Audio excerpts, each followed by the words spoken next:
Ever wondered about the life of William the Hardy, Lord of Douglas, and his significance in Scottish history?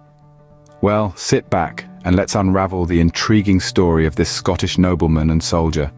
Born in the year of 1243, William Douglas, known to history as the Hardy or the Bold, was destined for a life of nobility.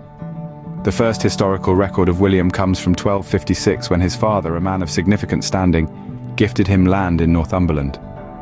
This was a monumental gesture, a passing of the torch, if you will, signifying the start of his journey into adulthood and the responsibilities that came with it. As he grew older, William may have accompanied David Thurnt Strathbogie, the Earl of Athol, on the Eighth Crusade in 1270. This was a pivotal event that likely shaped his worldview and honed his skills as a soldier.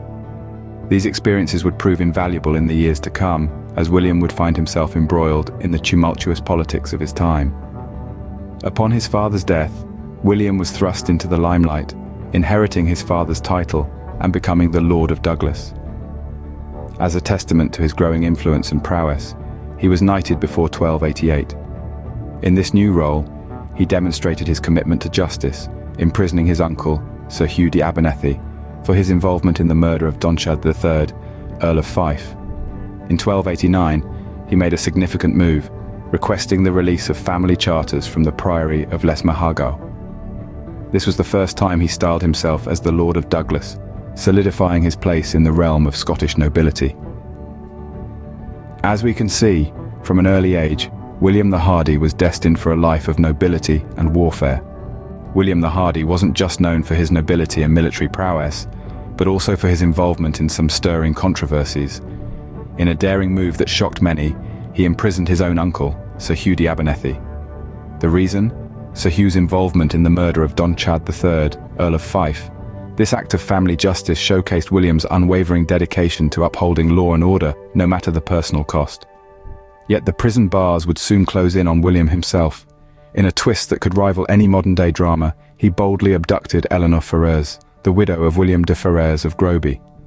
The pair were wed, but this audacious act sparked a heated conflict with none other than King Edward I of England. The king demanded their arrest, and Douglas was thrown into prison. However, Eleanor Ferrers was not about to let her new husband languish behind bars. She managed to post bail, securing William's release in 1290. And remarkably, William managed to regain the favour of King Edward.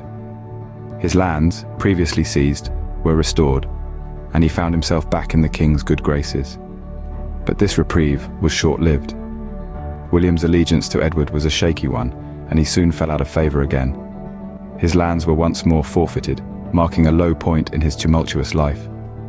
Yet even in these difficult times, William's military skills and experience were undeniable. His prowess did not go unnoticed by his peers.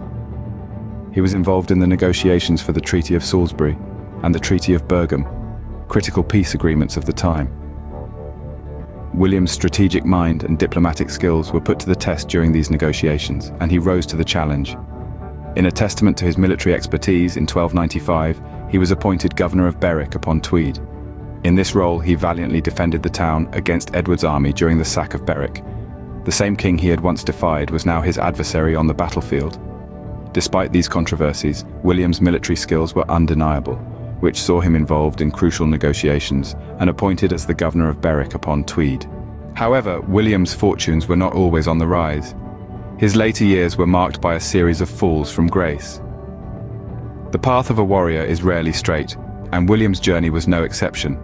His initial loyalty to King Edward I of England was evidenced by his oath of fealty. However, the bonds of loyalty are often fragile, and William's were no different. A rift began to form between the two, leading to a falling out that resulted in the forfeiture of William's lands. This marked the beginning of a tumultuous relationship that would see William oscillate between favour and disgrace. His defiance of the royal officers led to yet another imprisonment, a clear sign of the deteriorated relationship between him and the English crown. But William was not one to be subdued easily. His spirit remained unbroken, and his strategic brilliance did not go unnoticed. In a surprising turn of events, he was appointed Governor of Berwick upon Tweed. During the sack of Berwick, he proved his mettle yet again, defending the town against Edward's army with remarkable courage and tenacity. But fate had another twist in store. Despite his valiant defense, William was imprisoned once again. This time, however, he managed to secure his freedom, not by the might of his sword, but through words of allegiance. He swore fealty to King Edward, a move that may have seemed out of character for the bold warrior, but one that ensured his release. These were the final years of William the Hardy, a period marked by a series of upheavals. His relationship with King Edward I was akin to a turbulent sea, with waves of favor and disgrace washing over him. Yet through it all, William remained a figure of significance, his actions and decisions leaving an indelible mark on the annals of Scottish history. Despite his tumultuous relationship with King Edward I, William the Hardy remained a significant figure in Scottish history. His journey was a testament to his resilience and determination, a testament to the spirit of a true warrior. His story serves as a reminder that even in the face of adversity, one can rise, fall, and rise again. William the Hardy left behind a legacy that continues to echo in the annals of Scottish history. Born in 1243, he first stepped into the limelight when his father gifted him Northumberland land in 1256.